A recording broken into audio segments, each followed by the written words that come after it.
Abramos, hermanos, la palabra del Señor este día en la carta a los Romanos. Busquemos el capítulo número 7. Seguimos adelante con el estudio que estamos desarrollando en esta carta a los Romanos.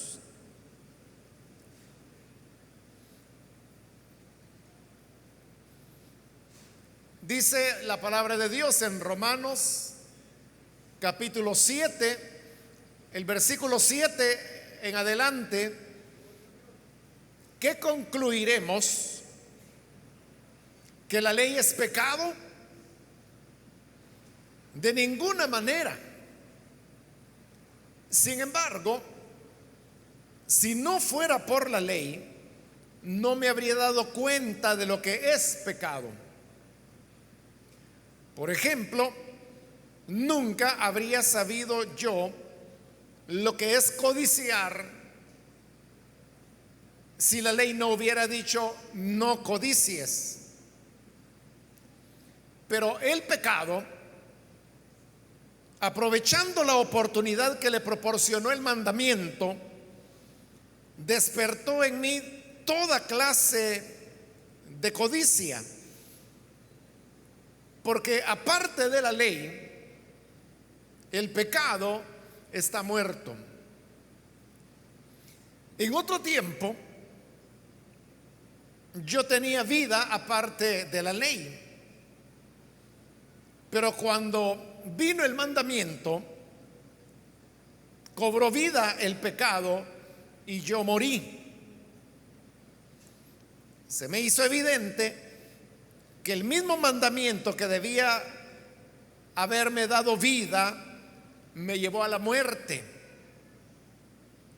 porque el pecado se aprovechó del mandamiento, me engañó y por medio de él me mató. Concluimos pues que la ley es santa y que el mandamiento es santo, justo y bueno. Pero entonces lo que es bueno se convirtió en muerte para mí. De ninguna manera. Más bien fue el pecado lo que, valiéndose de lo bueno, me produjo la muerte. Ocurrió así para que el pecado se manifestara claramente, o sea, para que mediante el mandamiento se demostrara lo extremadamente malo que es el pecado. Hasta ahí vamos a dejar la lectura. Pueden tomar sus asientos, por favor.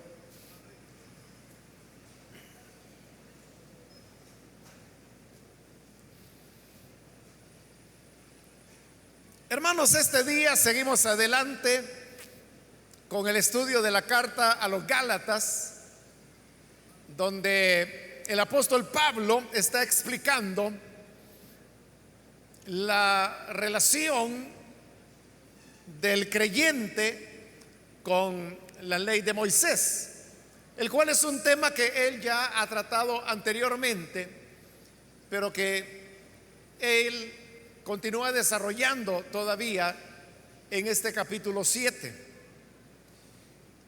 Este capítulo ha conducido a diversas opiniones y por lo tanto controversias sobre cuál debe ser la manera correcta de interpretar los versículos que hemos leído, como también los que continuarán y que hemos de ver en la próxima oportunidad. Sin embargo, hermanos, no es necesario complicar las cosas, ya que si uno simplemente se basa en lo que está escrito, entonces queda la mayor parte de esas dificultades que se han planteado resueltas. Para comenzar, quiero decirle que una vez más en este capítulo 7, como lo hemos visto antes, Pablo vuelve a hacer preguntas a las cuales él responde de una manera categórica, diciendo: de ninguna manera. Por ejemplo, en el versículo 7, él pregunta: ¿qué concluiremos? ¿Que la ley es pecado? Y responde: de ninguna manera. De igual forma, en el versículo 13 puede ver que hay otra pregunta: ¿lo que es bueno se convirtió en muerte para mí? Y responde: de ninguna manera. Esta respuesta, de ninguna manera, es la misma que él ha dado, como dije, en capítulos anteriores ante otras preguntas que Pablo hizo, pero hoy vuelve aquí a repetirlas. El otro elemento, hermanos, que tenemos que tener en cuenta es que aquí hay un cambio en los pronombres y las personas que Pablo ha venido utilizando para redactar su carta. Porque a partir de este versículo 7, Pablo comienza a hablar en primera persona, algo que no lo ha hecho en todos los capítulos anteriores, salvo en algunos muy limitados, como por ejemplo cuando él saluda y que dice cosas como: yo, Pablo, donde es obvio que él tenía que utilizar la primera persona, pues es él el que está enviando el saludo. Pero aparte de eso, para sus argumentaciones, él no ha utilizado la primera persona sino hasta acá, a partir del versículo 7, y lo extenderá hasta el final del capítulo. Este hecho de que Pablo hoy está utilizando la primera persona lleva a pensar que lo que ahí está escrito y que hoy hemos comenzado a leer tiene un sentido testimonial. Es decir, Pablo está relatando lo que ha sido su experiencia personal. Y por eso es que algunos le han llamado a este pasaje una sección autobiográfica de Pablo, pues él está hablando de su propia experiencia. Ahora, otro elemento al que debemos llamar la atención es el uso de los tiempos. Porque del versículo 7 hasta el 13, que son los que leímos, Pablo está utilizando el tiempo pasado. Y a partir del 14 en adelante, él pasa a utilizar el tiempo presente. El tener en cuenta estas cosas no es simplemente, hermanos, el querer dar como una introducción al tema de hoy, sino que son elementos que nos van a servir, como le dije al principio, para resolver las más grandes razones por las cuales estos versículos han provocado discusiones, pero que si uno se atiene al uso de los pronombres y al uso de los tiempos, eso es suficiente como para desvanecer todas esas discusiones y que quede claro lo que el apóstol está queriendo decir. Por eso es que lo estoy mencionando. Bien, vamos ahora entonces a entrar en el examen de estos versículos. En primer lugar, hermanos, Pablo comienza con una pregunta en el versículo 7. Bueno, más bien dos preguntas. ¿Qué concluiremos? ¿Que la ley es pecado? ¿Por qué Pablo está preguntando si la ley es pecado?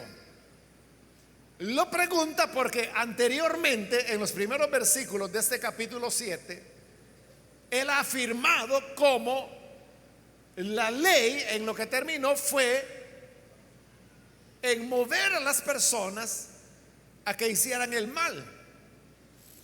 Por ejemplo, en el versículo 5, nos dice, porque cuando nuestra naturaleza pecaminosa aún nos dominaba, oiga, las malas pasiones que la ley nos despertaba. Él está diciendo las malas pasiones, los malos deseos que la ley despertaba. Te le está atribuyendo a la ley la autoría de las malas pasiones que en el ser humano se despertaban. Por esas afirmaciones es que ahora él pregunta, entonces la ley es pecado, a lo cual él responde, de ninguna manera. Y era necesario que él respondiera de ninguna manera, porque si él no dejaba las cosas claras, y aunque él no lo ha dicho, pero se pudiera deducir que la ley era pecado porque despertaba malas pasiones, si hubiera quedado así, sin claridad de que la ley es pecado, entonces era afirmar que Dios había pecado. Porque la ley no fue una invención de Moisés y tampoco de otros hombres, sino que, como la escritura lo dice, Dios entregó la ley por medio de ángeles a Moisés y Moisés al pueblo. Entonces, si la ley fuese pecado, sería Dios el que habría hecho ese pecado al entregar la ley. Por eso es que él tiene que desmentirlo y decir de ninguna manera. Entonces, si él está diciendo que la ley no es pecado, ¿por qué es que anteriormente él ha dicho que la ley despierta las malas pasiones? Eso es lo que él explicará en los versículos que hoy hemos leído. Pero antes de eso, siempre en el versículo 7, después de haber dicho que de ninguna manera la ley es pecado, hace esta aclaración: sin embargo, si no fuera por la ley, no me habría dado cuenta de lo que es pecado. ¿Cómo sabemos lo que es pecado y lo que no es pecado? Lo sabemos por medio de la ley. Y eso no es algo malo, sino que es algo bueno, porque ¿cómo usted evitaría el pecado si no sabe lo que es pecado? Entonces, cuando él dice que el conocimiento del pecado viene por medio de la ley, ese es un elemento positivo de la ley. Porque ¿qué otra referencia podrían los seres humanos tener para discernir entre lo que es correcto e incorrecto, entre lo que es bueno y lo que es malo? Esto, hermanos, es un elemento tan evidente que de seguro usted lo ha utilizado muchas veces. Quizá platicando ahí con alguna persona, salió el tema de alguna situación que usted le dijo: ah, no, pero mire, eso no le agrada a Dios, eso es pecado. Y la otra persona le dijo: ¿cómo va a ser pecado? ¿Cómo va a creer? ¿A dónde ha dicho Dios que eso es pecado? Entonces viene usted, que conoce la Biblia, busca el pasaje y dice: mire, aquí es donde la Biblia dice que eso es pecado. Y cuando esta persona viene y lee, se da cuenta que es la Biblia la que dice lo que es pecado y lo que no. Y sobre esa base, la persona acepta y dice: en verdad yo no sabía que la Biblia decía eso, ahora ya sé que tal o cual situación es pecado. Entonces, ¿cómo llegó a saber que es pecado? Por medio de lo que la palabra de Dios dice. Pero recordemos que cuando Pablo redacta esta carta, escrituras reconocidas eran solamente las del Antiguo Testamento, y ellas tenían como base la ley de Moisés. Entonces, ¿cómo sabemos que robar es pecado? Porque la ley dice: no robarás. ¿Cómo sabemos que matar es pecado? Porque la ley dice, no matarás. ¿Cómo sabemos que adulterar es pecado? Porque la ley dice, no adulterarás. Bueno, así podríamos, hermanos, hacer una larga lista de temas que nos van a dejar clara la diferencia entre el bien y el mal. Por eso es que Pablo dice, por medio de la ley me di cuenta de lo que era pecado. Y pone un ejemplo. Siempre en el versículo 7 dice, por ejemplo, nunca habría sabido yo lo que es codiciar si la ley no hubiera dicho no codicies. Pablo está citando ahí el mandamiento número 10, que es precisamente ese, no codiciarás. Y vea que Pablo tiene mucha razón al escoger ese mandamiento. Él pudo haber escogido cualquiera de los otros 9, pero escogió este. ¿Por qué? Porque este es el mandamiento que va más allá de las cosas que son evidentes. Porque si yo le pregunto, ¿es malo matar? Usted me dirá, sí, es malo. ¿Por qué es malo matar? ¿Por qué una persona no puede matar a otro? Y usted me dirá, bueno, porque eso es quitarle la vida a un ser humano, es provocarle mucho dolor a su familia, es un daño que no se puede reparar. Todo eso lo sabemos, porque el matar es un hecho físico, verificable, que uno puede ver los resultados. Uno puede ver el cadáver, uno puede ver el dolor de la familia. Pero cuando hablamos de codiciar, en primer lugar, nadie sabe que una persona está codiciando, sino solo la persona que lo hace. Porque ahí no está hablando de codiciar y robar, por ejemplo, o codiciar y matar a alguien para quedarse con lo que se codiciaba. No está hablando de eso, está hablando solo del hecho que se da internamente. Y como es interno, no hay evidencia para nosotros. Es más, le digo, ni cuenta nos daríamos de cuando alguien está codiciando, porque es algo que se da internamente. Si la persona no lo dice, nunca nos vamos a enterar.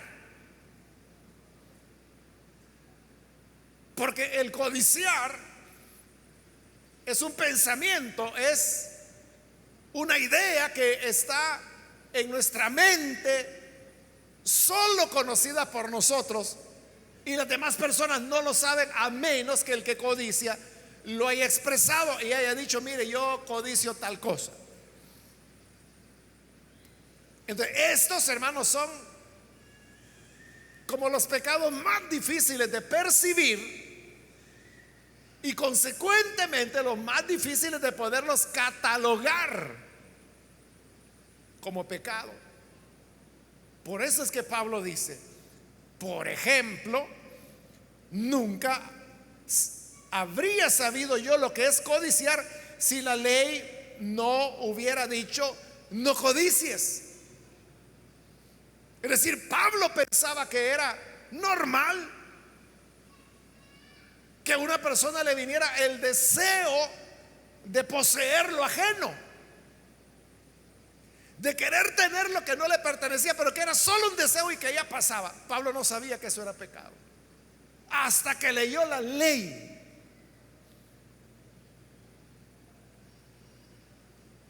Como le dije al principio, Pablo está hablando en primera persona, es decir, está hablando de su experiencia. Y le dije que en esta primera parte él está utilizando el tiempo pasado. Y como él dice que por medio de la ley él entendió que codiciar era malo, eso nos lleva, hermanos, por el hecho de que Pablo habla en primera persona y en pasado, que Pablo se está refiriendo a su experiencia de cuando él era niño y comenzó a leer la ley. Como él pertenecía a la secta de los fariseos, la cual pues era muy cuidadosa en el tema de enseñar a las personas y de que conocieran las escrituras. Entonces, siendo muy niño, Pablo, leyendo las escrituras, se topó con el 10º mandamiento. O sea, porque con todo lo demás él no tenía problemas. Si el mandamiento decía no tendrás otros dioses, Pablo no tenía otros dioses. El segundo mandamiento, no te harás imagen alguna, no te postrarás ante ella. Ya la idolatría no existía para cuando Pablo nació. Honrarás a padre y madre, él lo había hecho. No matarás, no había matado. No robarás, no había robado. No adulterarás, no había cometido adulterio. En todo eso él no tenía problema. Pero cuando llegó al mandamiento 10, donde decía no codiciarás, ahí se le abrieron los ojos, porque eso él no lo sabía. Porque las otras cosas, el no matar, el no robar, el no mentir, eran como muy evidentes, ¿no?, que eso hacía mal. Pero el codiciar, es decir, los pensamientos internos, que uno diría, bueno, ¿y yo a quién le hago mal? ¿A quién daño con lo que yo piense?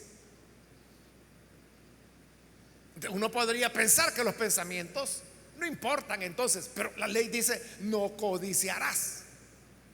Ahí Pablo entendió que era pecado, y ese es un ejemplo que él está poniendo de cómo la ley le hizo conocer lo que era pecado. Ahora ve el versículo 8. Pero el pecado, aprovechando la oportunidad que le proporcionó el mandamiento, despertó en mí toda clase de codicia. Vea qué cosa. Pablo se entera que codiciar es malo por medio de la ley cuando es un niño. Entonces, ¿qué pasó? Bueno, él leyó que era pecado codiciar, entonces dijo, ya no vuelvo a codiciar, y nunca más volvió a codiciar en obediencia a la ley. No, no fue así. Fue todo lo contrario.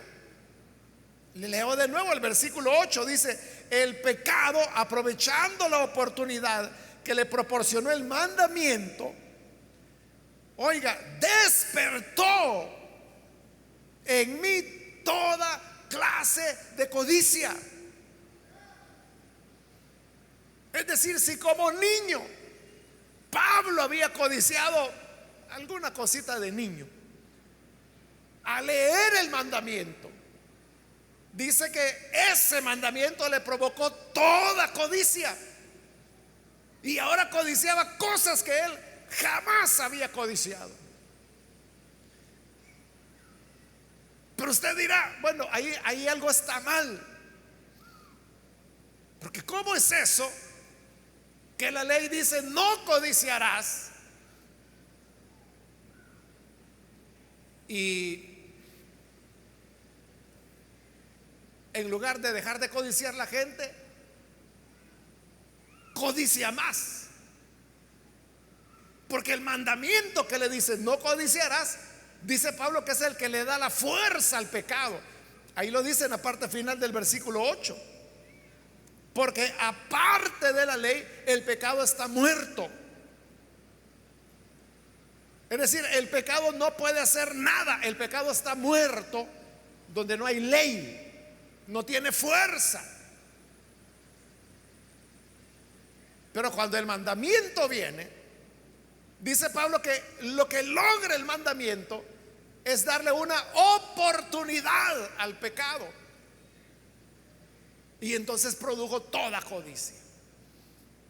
Ahora, yo le decía, ahí algo tiene que estar mal, ¿verdad? Porque si el propósito de Dios al decir no codicien era que la gente dejara de codiciar, algo está mal. Si ese mandamiento, en lugar de mover a la gente a dejar de codiciar, lo que hizo fue producir todo tipo de codicias, hasta las que no se tenían antes.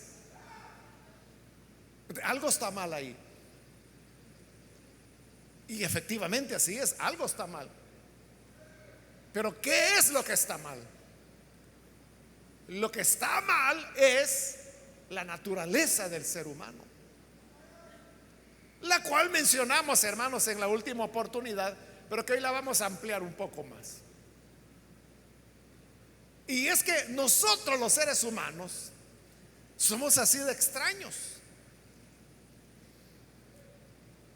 que aquello que nos dicen que no hagamos es lo que debemos, es lo que terminamos haciendo.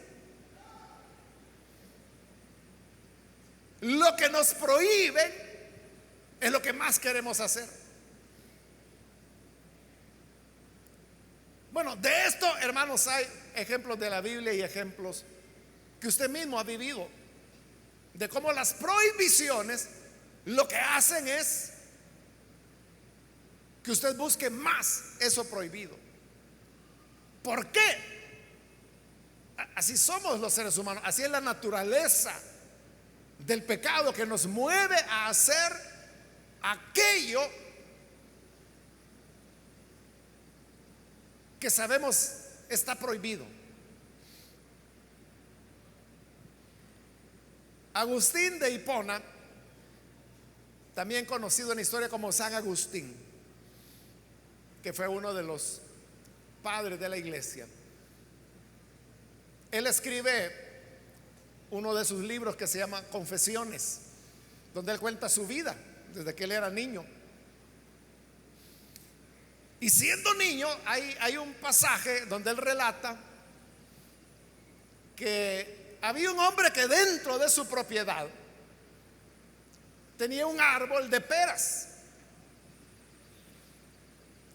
pero las peras eran silvestres, eran peras que no se podían comer. Entonces, Agustín era un niño en esa época, no, faltaba muchos años para que él fuera creyente, y andaba con otros amigos de su edad, otros jovencitos, y pasan frente a la propiedad del hombre, donde estaba en medio de la propiedad el árbol de peras. Ellos sabían que eran peras silvestres que no se podían comer, pero a alguno de ellos se les mete la ocurrencia y le dice: oigan, metámonos al terreno de este hombre y robemos las peras. Y les emocionó a todos la idea. Bueno, el hecho es que se metieron a la propiedad donde no tenían que meterse porque era privado, ¿no? Y sin que los vieran, se suben al árbol y comenzaron a cortar peras y peras, bueno, todas las peras que pudieron. Y después las sacaron del terreno y no, el dueño no se dio cuenta, no lo vio. Entonces, ellos sacaron todo ese trabajo de sacar las peras, y ellos sabían que las peras no se podían comer. Entonces simplemente las robaron. Él dice que algunas se las dieron a los cerdos para que comieran, y las demás las dejaron tiradas porque eran peras que no se podían comer, no eran buenas para comer. Esa fue la historia. Entonces Agustín se pone a reflexionar sobre ella, y él pregunta: ¿por qué nos metimos a robar? Sabíamos que no íbamos a comernos las peras, porque ellos sabían que no es que hasta que ya robaron se dieron cuenta que eran peras malas. No, ellos de antemano sabían que eran malas. ¿Y para qué todo ese trabajo de meterse a escondidas, de estar pendientes que si el dueño venía, que si no venía, que cortémoslas todas, dejemos el árbol sin nada de peras para que cuando este hombre venga vea que se las robamos todas? Y tomarse todo ese trabajo de sacar las peras para tirarlas, para botarlas. ¿Cuál era el chiste? Entonces viene Agustín y llega a la conclusión y dice: lo hicimos solo por el disfrute de hacerlo prohibido.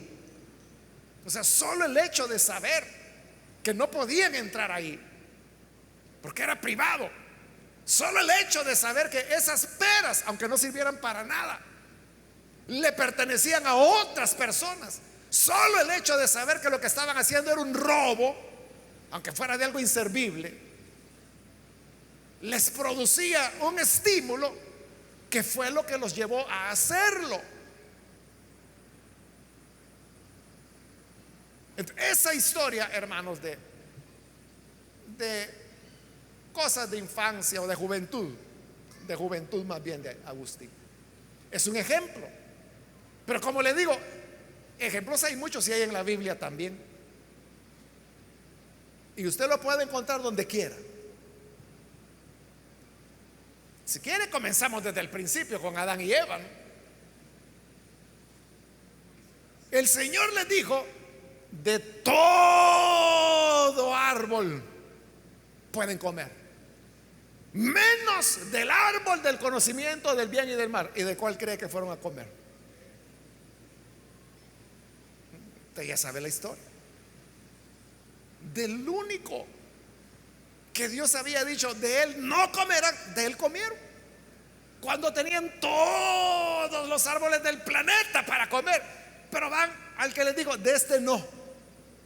Allí tiene otra vez la naturaleza humana. Y si usted me dice: ay, es que yo no entiendo por qué ese tal Adán y esa tal Eva hizo eso, es que tú eres igual. Tú eres igual. Cuando sabemos que algo es prohibido, ahí vamos. Y como yo le explicaba la ocasión anterior, es igual que el niño, que ahí está el niño, y yo ponía el ejemplo que está metiendo el dedo en el tomacorriente, y usted le dice: no, no lo hagas, más lo hace. No, no lo hagas, hasta que le da el corrientazo. Va, ay, voy a llorar. Yo te dije, porque somos así, que se nos está diciendo que no y lo hacemos.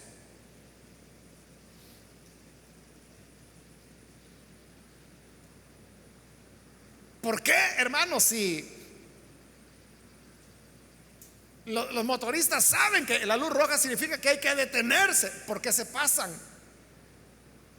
Porque hacen lo que saben que no deben hacer. ¿Por qué? Como Pablo lo va a explicar más adelante, esa es consecuencia del pecado. Siempre, hermanos, como seres humanos, nos vamos a ver, inclinados hacia lo malo. Ejerce un atractivo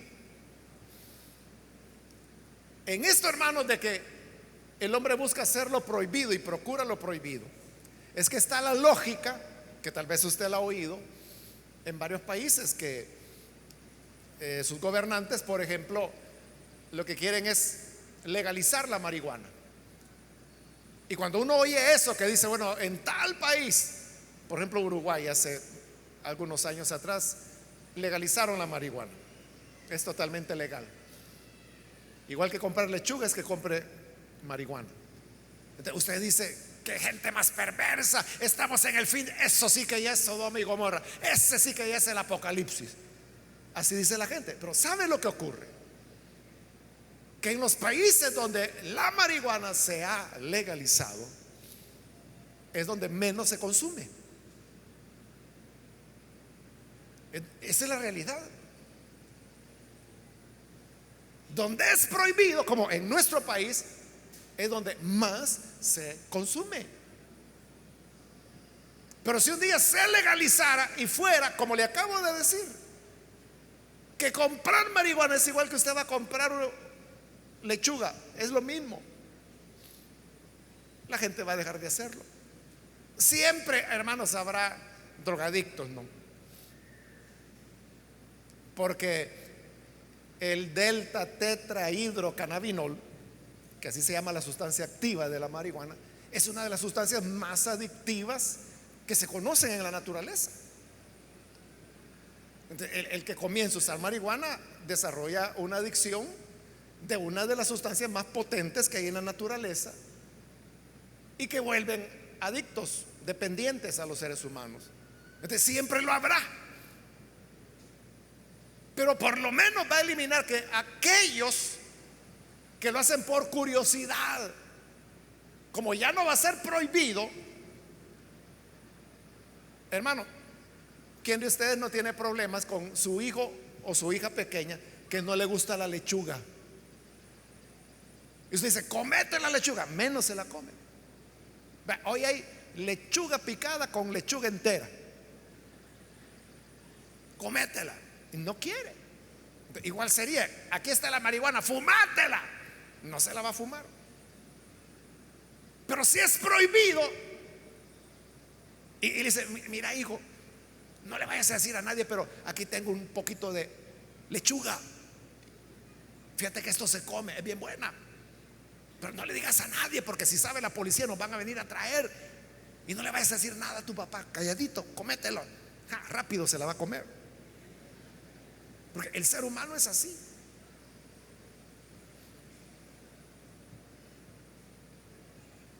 Bueno, versículo 9.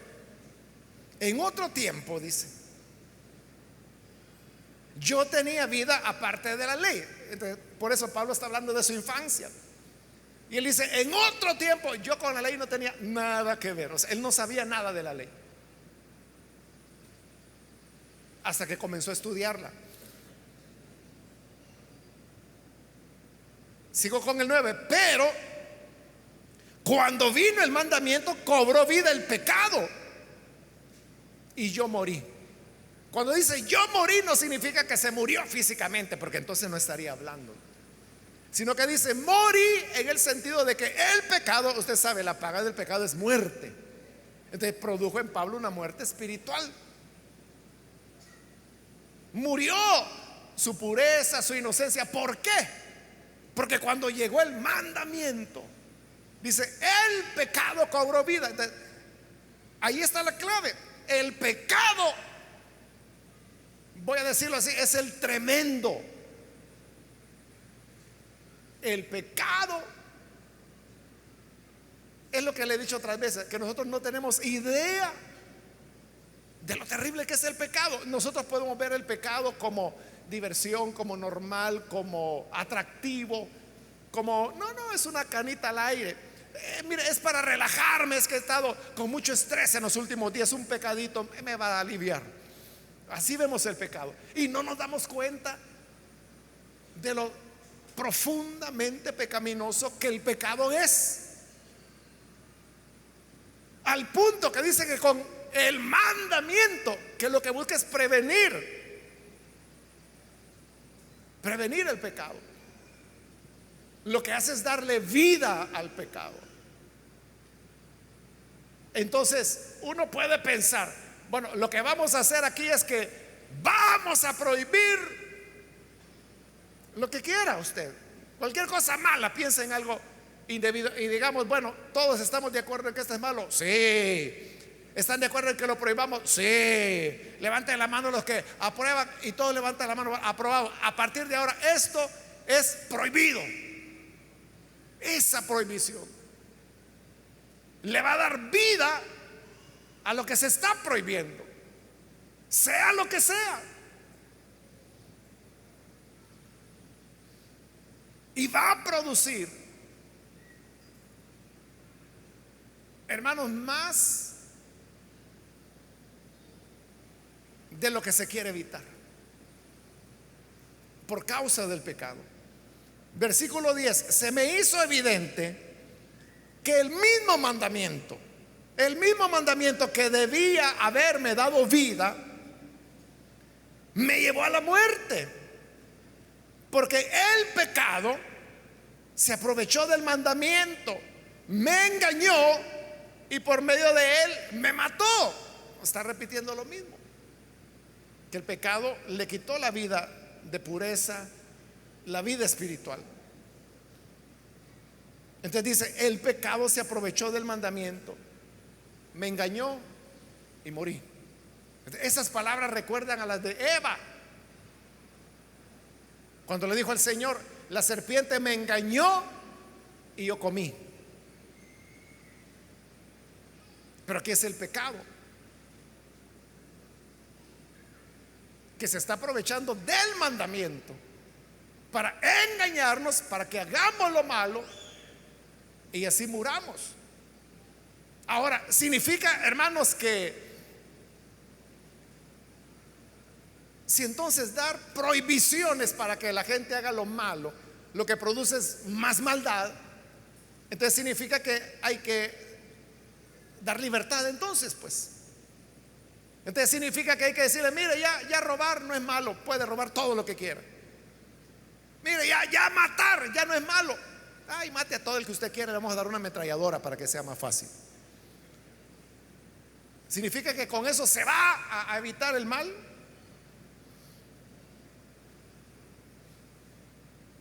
Obviamente que no, ¿verdad? Pero la intención de Pablo no es llevar a decirle a la gente, eliminemos la ley. La intención de Pablo es aclarar por qué él dijo lo que dijo, cuando él dijo que el mandamiento despertaba en él toda clase de pasiones y de malos deseos. Está explicándolo ahora. Y la explicación es porque la naturaleza humana es así. Así somos los seres humanos,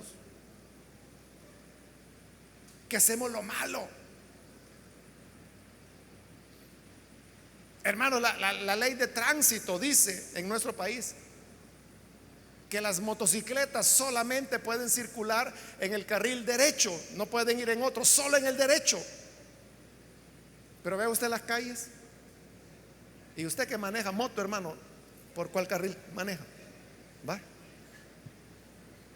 Está claro. Y usted me dice, es que yo no sabía, hermano. Entonces, ¿qué? ¿No anda licencia o se la compró o qué?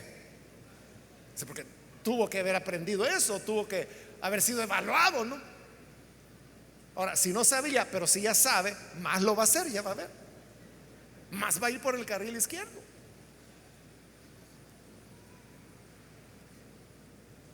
Entonces, en el 12, hoy Pablo llega al resumen y dice, concluimos pues que la ley es santa y que el mandamiento es santo, justo y bueno. O sea, ahí hay una diferencia entre ley y entre mandamiento. ¿Qué es la ley? La ley es el conjunto de todos los mandamientos. Y dice que la ley es santa, tiene que ser santa porque la dio un Dios santo. Y cuando dice que el mandamiento es santo, justo y bueno, ahí se refiere ya a un mandamiento en particular. Por ejemplo, el que él está mencionando, el de no codiciar. Cuando la ley, que es santa, dice no codiciarás, ese mandamiento que dice no codiciarás es santo, es justo y es bueno. Entonces, el problema no es la ley. Por eso dice el versículo 13, pero entonces lo que es bueno se convirtió en muerte para mí. De ninguna manera, vuelve a responder. O sea, porque está diciendo, la ley es buena, el mandamiento es santo, es justo, es bueno. Entonces, eso que es tan bueno, ¿por qué si es tan bueno? A mí me produce muerte, la muerte del pecado. No es la ley, dice, la que la produce. Versículo 13, ya ahí casi por la mitad, dice, más bien fue el pecado lo que, valiéndose de lo bueno, me produjo la muerte. O sea, no es la ley la que produce la muerte, es el pecado que está en el hombre.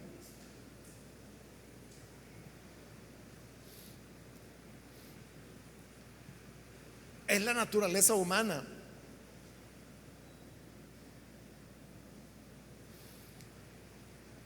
Los mandamientos, hermanos, son justos. Cuando la Biblia dice no robarás, por ejemplo, o sea, lo que está diciendo es lo correcto, es lo justo.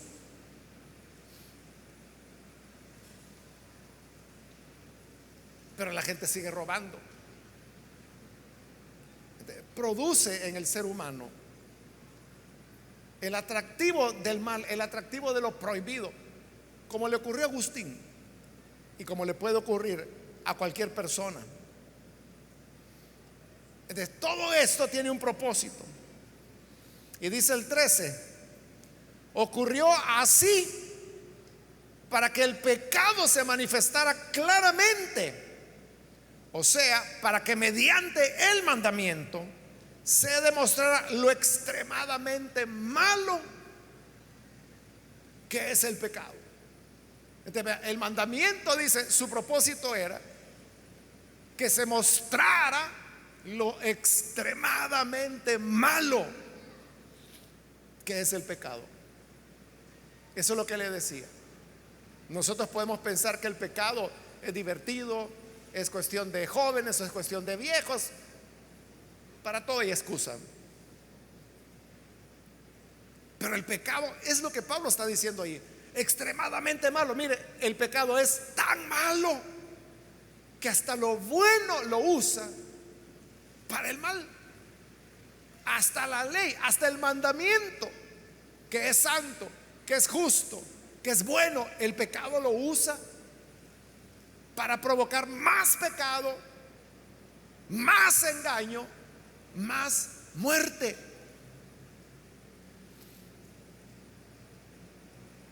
Y eso va a llevar a otros problemas, que son los que vamos a ver en la próxima oportunidad. Pero para que no nos quedemos así en el aire, entonces uno puede preguntar, entonces, si el mandamiento no es lo que va a corregir al ser humano, porque ya vimos que el mandamiento lo que hace es provocar más pecado, entonces, ¿cuál es la salida? Entonces, ¿cómo salimos de este embrollo que se llama pecado? No vamos a salir diciéndole a la gente, mire, es prohibido hacer esto, es prohibido hacer asá, es prohibido mirar para acá, es prohibido mirar para allá, mire para arriba, mire. Eso no va a funcionar. O se prohíbe a los jóvenes que hagan esto, se prohíbe a los viejitos que hagan esto. Eso no funciona. Entonces, ¿cuál es la clave? Pablo mismo lo va a decir en el siguiente capítulo. Y es cuando dice que ahora ya ninguna condenación hay para los que están en Cristo Jesús. La salida es el nuevo nacimiento. Si el problema es problema del pecado, y el pecado lo tenemos, como Pablo va a decir, en nosotros lo tenemos tan parte nuestra, ¿cómo podemos escapar de eso? Solamente por medio de Jesucristo, quien nos perdona, quien nos da una nueva naturaleza, quien cambia esa inclinación natural, voy a llamar, que tenemos a hacer lo malo y a procurar lo prohibido. De Cristo es el que puede darnos una nueva vida, una nueva orientación. Así que, hermanos, cuando usted diga, ¿cómo hago para que mi hijo enderece sus pasos? ¿Cómo hago para que mi hija se porte bien? O sea, no se trata de prohibiciones. Mejor preséntele a Jesús, ore por el nuevo nacimiento de él o de ella, porque solamente en Cristo Jesús ellos podrán tener una vida nueva. Y eso que se aplica a los niños, a los hijos, también se aplica a los adultos. No importa la edad, el ser humano es igual. Entonces, la salida no son los reglamentos, la salida no son las prohibiciones, la salida no es la religión, porque la religión es la que anda vigilando, jaja, ya lo vi. No se trata de eso, de que la gente diga, es que mire, el pastor me ha puesto 2 espías que me andan vigilando en todo el tiempo, me andan tomando fotos, me andan grabando lo que digo. O sea, más mal hará esa persona. Lo que necesitamos es tener un encuentro real con el Hijo de Dios. Y aquel que tiene un encuentro auténtico, un nuevo nacimiento a través del Hijo de Dios, hermano, aunque estés solo en la isla más perdida, donde jamás ser humano va a llegar, ahí continuará haciendo lo bueno, porque tendrá la nueva naturaleza de vida que el Señor le ha entregado. Ese es el cambio que debemos buscar.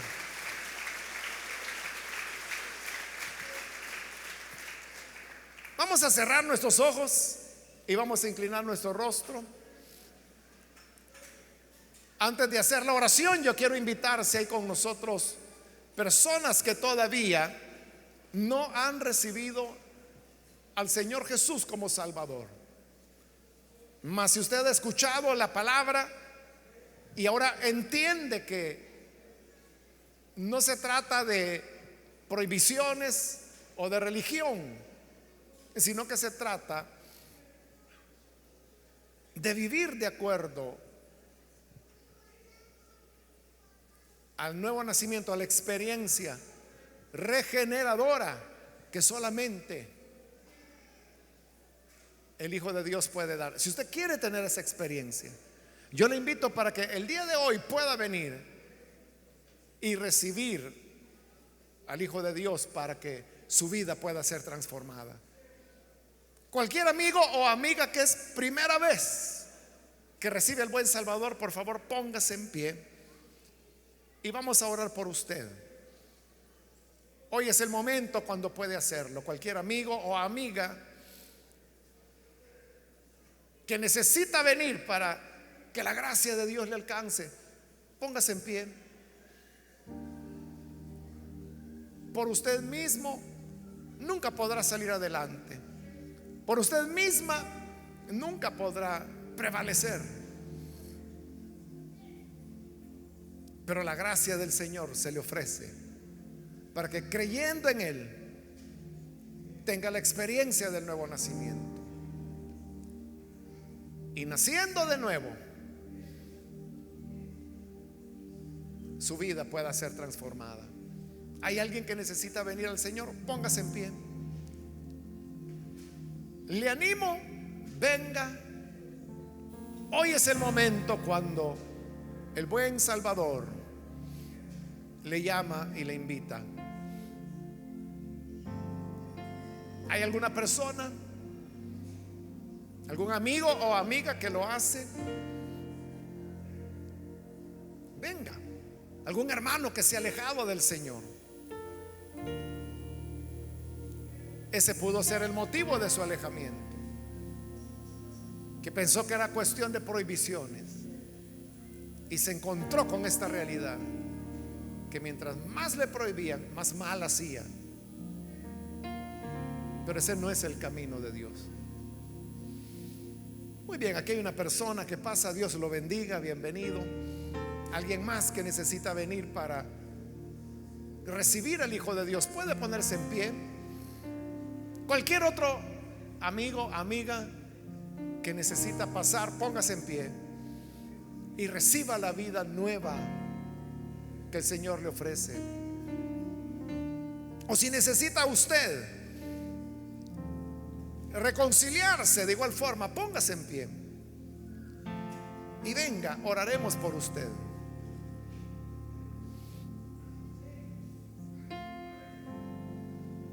¿Hay alguna persona? Pase hoy, porque voy a orar en este momento.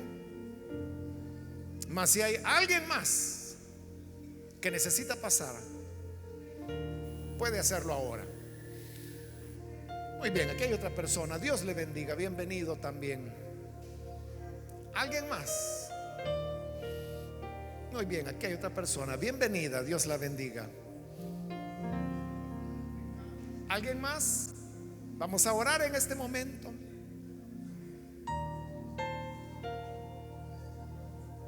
Venga, que hoy es cuando la gracia del Señor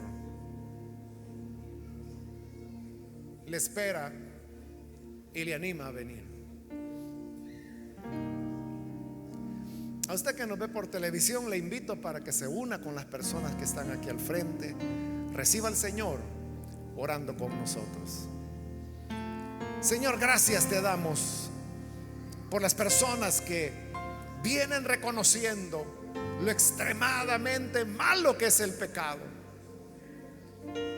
y vienen para confiar en que solo el nuevo nacimiento, la regeneración, puede hacer de nosotros hombres nuevos, personas que sean transformadas por esa gracia. Que así, Señor, podamos vivir siendo agradables a ti, y que en nuestra vida se manifieste el fruto de la santidad, del amor, de la compasión. Gracias a tu Espíritu que vive en nosotros, y a tu Hijo Jesús, en el cual ninguna condenación tenemos, pues hemos sido justificados por la fe. A ti sea la gloria hoy y por siempre. Amén.